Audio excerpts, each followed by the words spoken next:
നോക്കുമെങ്കിൽ സ്വയം ചികിത്സ അപകടമാണ്. അത് മറ്റു രോഗത്തെ കൂടി ക്ഷണിച്ചു വരുത്തും.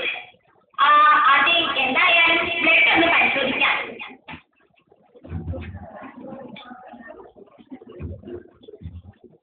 ഈ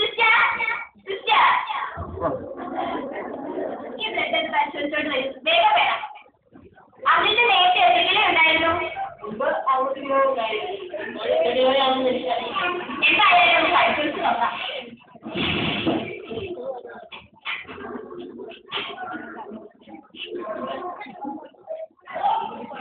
കുറവായോ? 1 കിലോയോ? എന്തോ പ്രശ്നമുണ്ട്. എന്തായാലും ബ്ലഡിന്റെ റിസൾട്ട് നോക്കാം.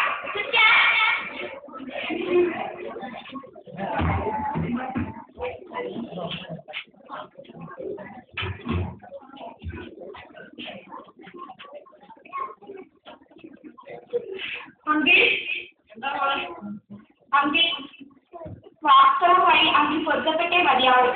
അങ്കിളിന് ഒരസുഖമല്ല, 2 അസുഖമാണ്. അത് ഞാൻ എങ്ങനെ പറയും? 1 ക്ഷയം, 2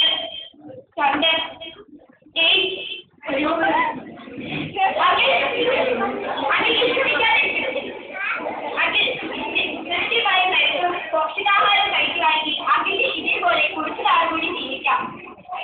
വിഷമിക്കാതിരിക്കുമെങ്കിൽ ഇല്ല അങ്കിൾ, പ്രാഥമിക കേന്ദ്രങ്ങളായ ജില്ലാ ആശുപത്രികളിൽ നിന്നും ഇതിനുള്ള മരുന്ന് ഫ്രീ ആയിട്ട് ലഭിക്കും. മാത്രമല്ല ജ്യോതിഷ്, പുലരി തുടങ്ങിയ ക്ഷേത്രങ്ങളിൽ നിന്നും സ്ഥാപന ചികിത്സയും സൗജന്യമായി ലഭിക്കും. അങ്കിൾ വിഷമിക്കാതിരിക്കും. ഇത് മറ്റു ഡോക്ടറെ പോലെ കൊതുക് വഴിയോ കൊതുക് വഴി പകരുകയില്ല, വെള്ളം വഴി പകരുകയില്ല. ഇത് രക്തവിരക്ഷണം, അണുവിമുക്തമാക്കാത്ത ഫുഡിന്റെ